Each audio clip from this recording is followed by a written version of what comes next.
आज मैं आकांक्षा गुरु बहन आप लोगों को श्री वाल्मीकि रामायण का अयोध्या कांड का 20वां सर्ग सुनाती हूँ, जिसमें राजा दशरथ की अन्य रानियों का विलाप, श्री राम कौशल्या जी के भवन में जाना और उन्हें अपने वनवास की बात बताना, कौशल्या का अचेत होकर गिरना और श्री राम के उठा देने पर उनकी ओर देखकर विलाप करना है। उधर पुरुष सिंह श्री राम हाथ जोड़े ज्यों ही कैकेयी के महल से बाहर निकलने लगे, त्यों ही अत्यंत पूर्व में रहने वाली राज महिलाओं का महान आर्तनाद प्रकट हुआ। वे कह रही थी, हाय, जो पिता के आज्ञा न देने पर भी समस्त अंतःपुर के आवश्यक कार्यों में स्वतः संलग्न रहते थे, जो हम लोगों के सहारे और रक्षक थे, वे श्री राम आज वन को चले जाएंगे। वे रघुनाथ जी जन्म से ही अपनी माता कौशल्या के प्रति सदा जैसा बर्ताव करते थे वैसे ही हमारे साथ भी करते थे, जो कठोर बात कह देने पर भी कुपित नहीं होते थे, दूसरे के मन में क्रोध उत्पन्न करने वाली बातें नहीं बोलते थे, तथा जो सभी रूठे हुए व्यक्तियों को मना लिया करते थे, वे ही श्री राम आज यहाँ से वन को चले जाएंगे। बड़े खेद की बात है कि हमारे महाराज की बुद्धि मारी गई।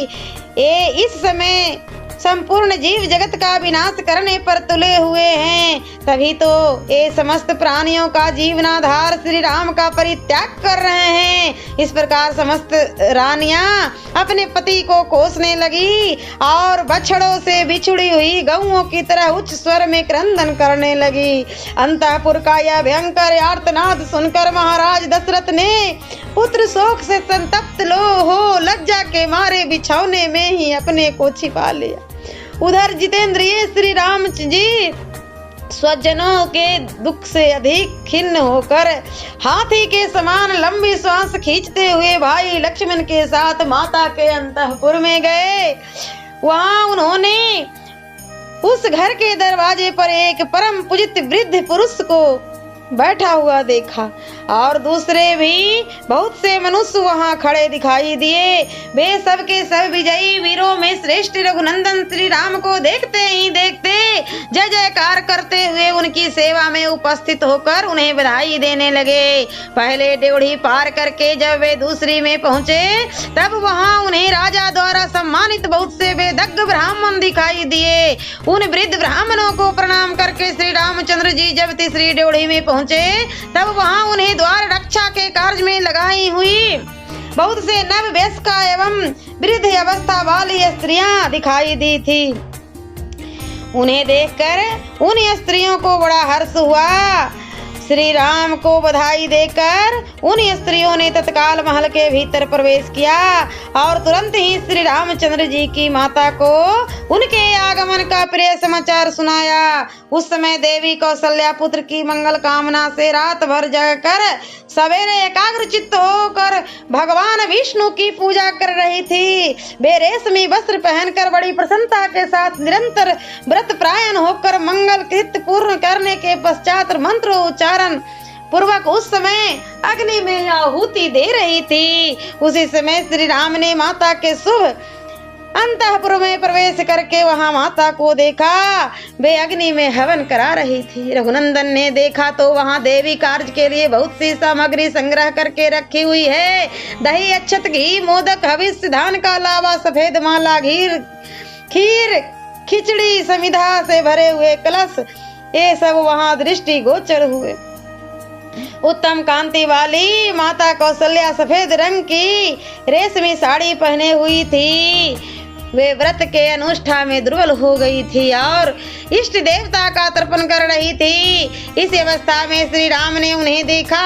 माता का आनंद बढ़ाने वाले प्रिय पुत्र को बहुत देर के बाद सामने उपस्थित देख कौशल्या देवी बड़े हर्ष से भरकर उनकी ओर चली।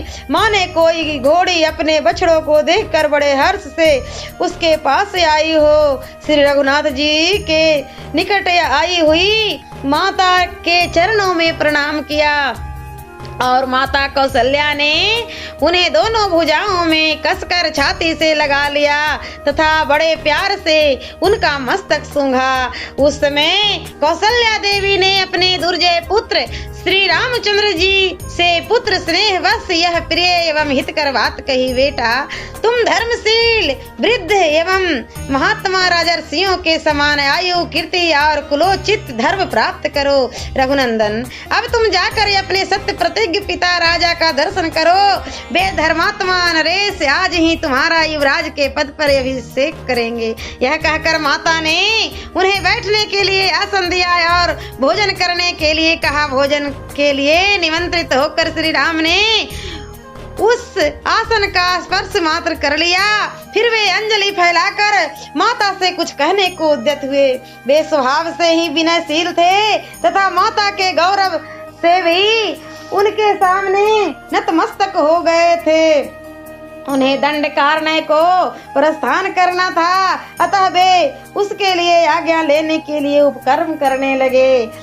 उन्होंने कहा, देवी निश्चय ही तुम्हें मालूम नहीं है, तुम्हारे ऊपर महान भय उपस्थित हो गया है। इस समय मैं जो बात कहने जा रहा हूँ उसे सुनकर तुमको, सीता को और लक्ष्मण को भी दुख होगा, तथापि कहूँगा अब तो मैं दंडकारण्य में जाऊंगा, अतः ऐसे बहुमूल्य आसन की मुझे आवश्यकता नहीं।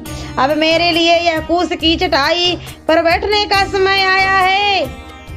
मैं राजभोग वस्तु का त्याग करके मुनि की भांति कंद मूल्य और फलों का जीवन निर्वाह करता हुआ 14 वर्ष तक निर्जल वन में रहूंगा।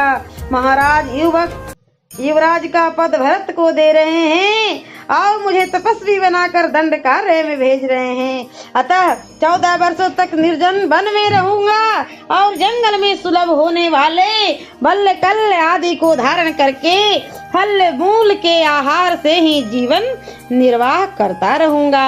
यह अप्रिय बात सुनकर वन में फरसे से काटी हुई साल वृक्ष शाखा के समान कौशल्या देवी सहसा पृथ्वी पर गिर पड़ी, मानो स्वर्ग से कोई देवांगना भूतल पर आ गिरी हो। जिन्होंने जीवन में कभी दुख नहीं देखा था, जो दुख भोगने के युग थे ही नहीं, उन्हीं माता कौशल्या को कटी हुई कंदली के भांति अचेत अवस्था में भूमि पर पड़ी देखकर श्री राम ने हाथ का सहारा देकर उठाया। जैसे कोई घोड़ी पहले बड़ा भारी बोझ ढो चुकी हो और थकावट दूर करने के लिए धरती पर लोट-पोट कर रही हो, उसी तरह उठी हुई कौशल्या जी के समस्त अंगों में धूल लिपट गई थी और वे अत्यंत दीन दशा को पहुंच गई थी। उस अवस्था में श्री राम ने अपने हाथ से उनके अंगों की धूल पोंछी। कौशल्या जी ने जीवन में पहले सदा सुखी देखा था और उसी के योग्य थी, परंतु उस समय वे दुख से कातर हो उठी थी। उन्होंने लक्ष्मण के सुनते हुए अपने पास बैठे पुरुष सिंह श्री राम से इस प्रकार कहा, बेटा रघुनंदन, यदि तुम्हारा जन्म ना हुआ होता तो मुझे इस एक ही बात का शोक रहता। आज जो मुझ पर इतना भारी दुख आ पड़ा है, इसे बंध्या होने पर मुझे नहीं देखना पड़ता। बेटा, बंध्या को एक मानसिक शोक होता है, उसके मन में यह संताप बना रहता है कि कोई मुझे एक संतान नहीं है, इसके सिवा दूसरा कोई दुख उसे नहीं होता। बेटा राम, पति के प्रभुत्व काल में एक ज्येष्ठ पत्नी को जो कल्याण या सुख प्राप्त होना चाहिए वह मुझे पहले कभी नहीं देखने को मिला। सोचती थी पुत्र के राज में मैं सब सुख देख लूंगी और इसी आशा में अब तक मैं जीवित रही। बड़ी रानी होकर भी मुझे इस बातों से हृदय को विदीर्ण कर देने वाली छोटी सौतों के बहुत से अप्रिय वचन सुनने पड़ेंगे। स्त्रियों के लिए इससे बढ़कर महान दुख और क्या होगा। अतः मेरा शोक और विलाप जैसा है उसका कभी अंत नहीं। तात तुम्हारे निकट रहने पर भी मैं इस प्रकार सौतों से तिरस्कृत रही हूँ, फिर तुम्हारे परदेश चले जाने पर मेरी क्या दशा होगी। उस दशा में तो मेरा मरण ही निश्चित है। पति की ओर से मुझे सदा अत्यंत तिरस्कार अथवा कड़ी फटकार ही मिली है, कभी प्यार और सम्मान नहीं प्राप्त हुआ है।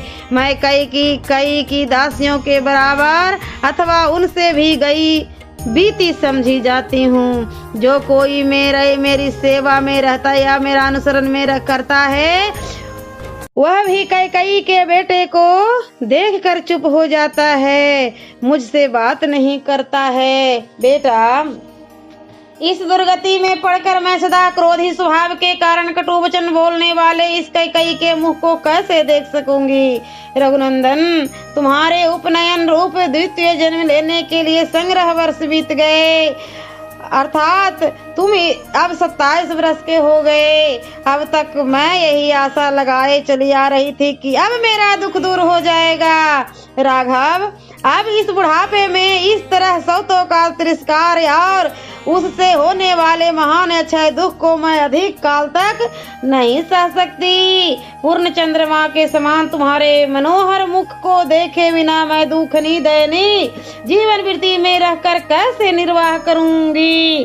बेटा, यदि तुझे इस देश से निकाल ही जाना है तो मुझ भागहीना ने बारंबार उपवास, देवताओं का ध्यान तथा बहुत से परिश्रम जनक उपाय करके व्यर्थ ही तुम्हारा इतने कष्ट से पालन पोषण किया है।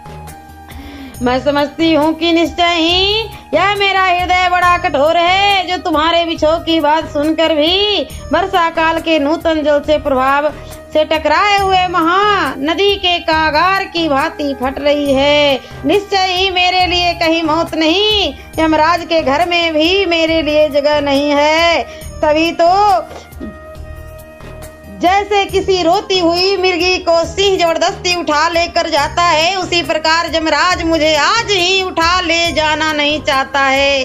अवश्य ही मेरा कठोर हृदय लोहे का बना हुआ है, जो पृथ्वी पर पड़ने पर भी न फटता है न टूक टूक हो जाता है। इसी दुख से व्याप्त हुए इस शरीर के लिए भी टुकड़े टुकड़े नहीं हो जाते। निश्चय ही मृत्यु काल आए बिना किसी का मरण नहीं होता है।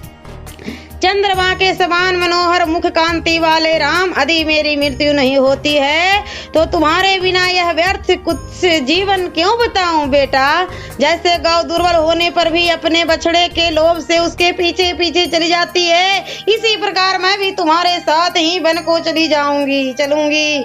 आने वाले भारी दुख को सहने में असमर्थ हो महान संकट का विचार कर सत्य के ध्यान में बंधे हुए अपने पुत्र श्री रघुनाथ जी की ओर देखकर माता कौशल्या उस समय बहुत विलाप करने लगी, मानो कोई किन्नरी अपने पुत्र को बंधन में पड़ा हुआ देखकर विलख रही हो।